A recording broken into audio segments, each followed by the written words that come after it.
friends, Heidi here from Rain Country. God is good all the time, and I'm here for my regular Monday this and that video where I talk about many different topics. And I know this tends to confuse some new people, but I do have single topic videos, and these are the kind of videos I use as a way to help direct you back to the videos I already have, or to answer questions that have come in the past week, give you some updates or announcements of things going on, and whatever it is I feel like talking about. So let's get to the topics of today. I did get in, I just wanted to start with a small amount of some organic green coffee beans so that I could try roasting them myself to see what I think. So as you can see, I got these from Anthony's. I love Anthony's more and more all the time because they have pretty good prices on their organic stuff. Not everything they sell is organic, so make sure you double check if that's really important to you. And a lot of their stuff is also available through Subscribe and Save. That's why it took for a while for this to get in, because when I added it, it was right after my last Subscribe and Save came in. So I'm anxious to try that this week and see, maybe this week, but once I do, I'll do a video on it. I'll probably try it a few times and then just give you an update and let you know what I think and how I did it, and whether or not it'll be something I'm going to continue doing.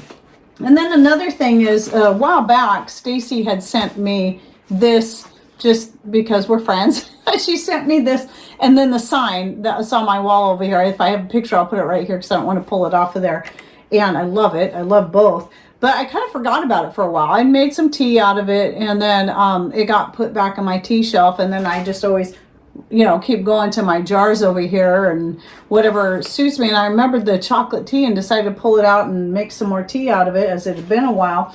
And I think I mentioned this before, I mixed it with my own homegrown peppermint that, I dry up a whole bunch every year. The chocolate tea on its own is pretty good, but I really like it when I do a one-to-one blend of the cacao hulls with the peppermint leaves. So if you have yet to try the chocolate tea that Doug and Stacy sell, I'll put a link to their store down below. I recommend you give it a try. No, it's not labeled as organic, but that does not mean that it is not. Remember that a lot of companies have to go through these, this whole process just to be able to get that label on there. But when you understand that, the FDA's requirements for organic are not near as strict as some of our own requirements for organic when it comes to what we grow ourselves.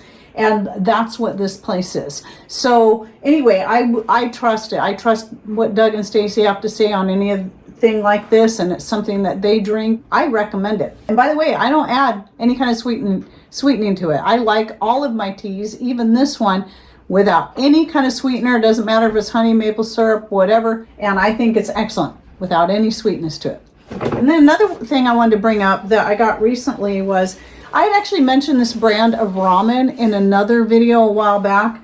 And that one was the millet and rice, brown rice ramen. And I saw they had buckwheat, and I love buckwheat. So this is a buckwheat and brown rice ramen, which I didn't even think of it at the time when I was talking about it before. It is gluten-free. There's no wheat or anything else with gluten in it. And I'm really happy with it. And so this is something else I can get on Subscribe and Save. But there's no seasoning packs. You just season it yourself, which I actually prefer. And that's what I was looking for, was a good organic ramen that was not full of a bunch of junk and no GMOs. And I didn't even want their seasoning packs, because a lot of times those have a lot of MSG and other chemicals. And so I can make my own seasoning, and that's sort of the point. In fact, tonight I am going to make like a chow mein out of this. And that's why one of the reasons why I like having ramen on hand. And anyway, really happy with that. And even though the other one's good, I'm liking this one even better. And as you can see in this image, I took out a brick of each one so you could see what they look like color-wise side by side. So obviously the darker one is the buckwheat and brown rice, and the other one is the millet and brown rice. So anyway, both are good, but it was kind of cool to find out they even had options. So maybe if you can't have millet or you can't have buckwheat, but you can have the other, there you go. Okay, so now on to a couple of things that happened this week. And that is, some might remember, if you follow my regular, especially my regular Monday videos, you'll know that I had injured my knee. And the initial injury was something that was happening over a process of time, where it was getting worse and worse. And when I finally realized it was happening, and that it was the anterior cruciate ligament that I had somehow injured, had been being very careful with it. I've been putting heat on it to help it heal, and it was getting so much better. But just like I predicted in whichever video it was I mentioned it in, but you know, it's right at that point where I really got to be careful because it was feeling so much better that I'd be more likely to re-injure it. Well, I did. Pretty bad. In fact, it was worse than it was to start with. And it was just a silly little move. We had a family get together like we do once a month. We have family and friends come over. We have a big meal. We play games. And we do try to make some time to talk about Bible matters and scripture and understanding where we are in our faith. So it's kind of an all-in-one sort of thing. Well, we have, because the room that we do this in was my former ballet and martial arts studio. And my oldest son was there, and both of my sons and I we have black belts, and Ryan and I have black belts in 2 forms of martial arts. And so the board holder for breaking boards we still have it there. And he put a board in there. He said, I haven't broke a board in a while. So he put a board in there and broke it. And I'm like, well, now I got to do it. And you're not thinking, because, you know, the upper body, you're thinking upper body, arm, but obviously, you know, as a black belt and breaking boards for years, there are certain body movements that go along with that to be able to get through the board, because it's not just about the power of the fist or the arm, it's about the whole body. And so just that slight movement of moving my hips to get more weight behind the strike, which I did go through the board, no problem. So my second ovulation immediately gave way to incredible pain, because I just crumpled to the floor and I couldn't walk that night. And thankfully we had those crutches on hand that Patrick picked up for free at the dump, and they look brand new. So I was able to finally hobble around later in the evening with those. And then by the next day I could get around without the crutches, thankfully. And mostly I was scared that I had actually torn the thing in half, but thankfully I did not, obviously, because I can stand on it if I'm careful. And right now I am wearing a brace on it so that I don't twist or bend it too much. And again, I'm still following the same regimen. Every now and then I'll make a pot of tea with stinging nettle in it. Then another time I'll put mullein. And then another time I'll put horsetail. And then another time I'll put comfrey, because these are all excellent for helping to heal things like that from the inside out. And then I also did make a new heat pack, because I wanted to try it with beans. And so I did one with black beans. I probably won't do that again. I'm liking the rice better. The beans kind of get a little stinky when you heat them up. But anyway, yeah, I do like it though. But I have a video coming out on that later. So it'll be out in a few weeks and showing how I made that, and also how to use it, and why it's just really nice to have packs like that on hand. We have quite a few, and they get used a lot. So along with that though, I also wanted to share another little story, and that is, over a year ago it dawned on me I still have one of the last remaining aluminum things that I had, that it didn't even dawn on me until I went to bake a turkey in it a year ago, was my turkey roaster. And so I'm like, oh my gosh, this is aluminum. And it just dawned on me, because I only use it like once, twice a year. So that was the last time I used it. And then I bought a stainless steel roaster, and that particular one is no longer available, but I can link you, if you're interested, I can link you to one very, very similar and same size down below.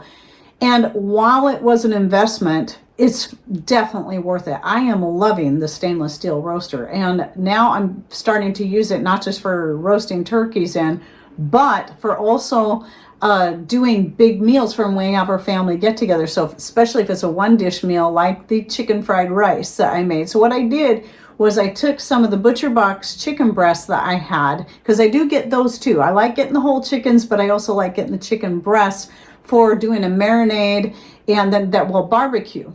Well, what I did was I thawed out a whole big pack of them, barbecued up the chicken breasts, and then Patrick ate one for dinner that night. So I let him marinate for a full day. Then the next day I barbecued them all up. The rest I stuck in the fridge to add to the stir-fry rice the next day. So anyway, I was able to do it in this big pot and have plenty of room to stir it without throwing it all over the place like I normally do.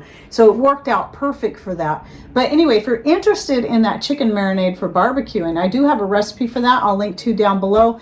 And I do have a fried rice recipe, but it's just real basic because it's never the same. It depends on what time of the year it is, anything fresh I have coming in. Because one thing I like to add to my fried rice is if I have fresh zucchini coming in, I'll chop that up small, add that, and nasturtium flowers, as you can see in this picture here.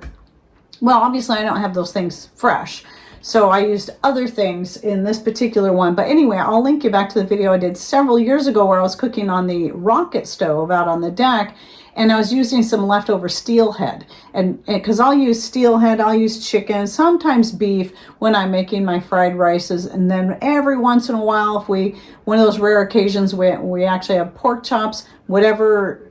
If we have leftover pork chop meat, then I'll make a pork fried rice from that. Because once it's already cooked like that, it adds a nicer flavor to the fried rice when you do it that way.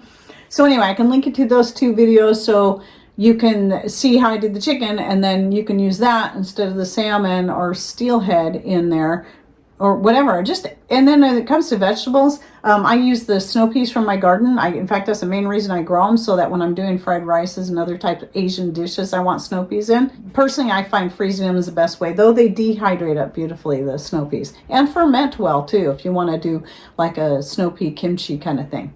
Okay, and a couple points I want to cover. Some of you might have seen one of the community posts that came out rather recently, and I gathered a couple of them were old photos of people drying meat outside and dehydrating it using the sun. Some people smoke meat, some people would cure it first.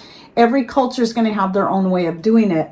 And I did that because for some reason there's this myth that's been started that the only way you can dry meat, the only safe way to do it is freeze drying, when I think that's just kind of crazy, because people have been drying meats for thousands of years all over the world of various countries. And so, though, if you want to freeze dry your meat because you like it that way and maybe it's the best, that's fine. But we shouldn't be telling people it's the only way to do it. I mean, just think, you can go down to the store and buy a pack of dehydrated meat in a plastic bag hanging on a shelf that who knows how long it's been sitting there. So I dehydrate a lot of meat. I do more now than I used to. Jerky was the first thing I did, was just making jerky out of either beef, elk, or venison. And I do have a couple of old videos. I'll link to the more recent one where I'm doing the elk jerky, because I do two different recipes in the same video that you might be interested in. But more recently, I've been doing other things like the chicken sausage, slicing that up and drying it. And we like it. It's a great snack. I sent some. Patrick had to make a trip out of town the other day, and so I sent him a jar of that. And it was a great snack for him to munch on. And that was the chicken sausage I get from Butcher Box. But anyway, I have videos on a lot of these things. So I'll do the chicken sausage. I dry ground meats. I've done the Italian sausage. But my favorite really is just dehydrating ground beef and leaving some of that fat in for flavor. And it's so great in soups and sauces. Love it. So I wanted to bring that up again, but I do have a video coming out where I'm going to go a little more in depth on that, and just on some tips on food preservation, just covering a few things that people might not think about or know. So be watching for that to come out in a few weeks. And then another thing is that last week I was talking about the little tea lights, and I was just showing you one of the newer examples of something I've been using more when it comes to off-grid lighting, but it's not something I use all the time. So I don't want a timer. You can get LED candles that have timers. I know all about that. I just am not interested, because I'm only going to use those either for special occasions or when the power goes out. And because other than that, you see the string lights here? Those are what we use around the house most of the time. And in the summertime, we run those completely off solar power. But in the wintertime, our solar power collection is so low because of our mostly cloudy days and, of course, very short days. So we plug those into the public power. But when the power goes out, I like having various different ways to light things up. But anyway, one of the points that a lot of people want to throw at me, which I already know about, are solar garden lights. I've actually mentioned this in videos before. You leave the lights out there all day, let them collect solar power, and then bring them in. Well, the problem with those for us in the wintertime is the same as with our regular solar power, is that because where we live, I mean, it's pouring down rain out there right now. This is typical for where we live. 120 inches of rain per year is our low average. And if you are curious of what that means, look up your own annual rainfall and compare that, because we can get up to easily up to 160 inches of rain in a year. Seattle gets 50, so that should give you an idea. And so that means almost constant cloud cover, especially during the winter. So if we put solar lights, I do have solar lights out there, but they'd be worthless in a power outage, because once the sun goes down, they only last about an hour. Now, in the summertime, they get charged up from the sun all day long. They can last all night clear until the next morning without issue. But not this time of year. So this is the time of year we mostly get power outages. So it's something to consider. You got to think about your area. Those solar garden lights, you don't want to depend only on those. Because if you live in a place like ours, or if you're just, even if you don't, but you happen to be that time of year, the power goes out and you're not able to collect enough solar power during the day to keep those charged through the night, they, or more than an hour, it might not be the best option. So we actually have all kinds of different off-grid ways of lighting. We have oil lanterns, gas lanterns, we have LED lanterns and the LED candles, and we have regular candles and much more. So please go check out my last video I did on my favorite off-grid light sources. I'll be putting in the description box down below if you're curious about learning more about those kind of things. And then let's talk about collaborations. I keep forgetting to bring this up. These two collaborations have been taking the longest to get together, but I've started a series of photo collaborations between my channel and my followers. And so we have different topics. Now, the most recent one I'm trying to put together is the recipe one. So anyone who's created a dessert, a dish, a side dish, a chocolate based off of any of my recipes, remember, just based, it doesn't have to follow precisely. It can have your own tweaks to it, cookies, so much more. Then if you've done that, just take a picture of your items and then send them to me. And in that email, put the email title, Recipe Collaboration. And you'll email that to raincountryhomestead@gmail.com. I have several now, but I still need more in order to get that video collaboration together. And if you're curious as to what these look like, then you can go, I'll put the playlist to the 3 that I already have out so far, so you can check them out and just get an idea what they look like. And you can let me know whether or not, if you don't want your name included with the photo, let me know that. Or if you just want your first name, let me know that. Otherwise, I'll put your first and last name in there with the photo.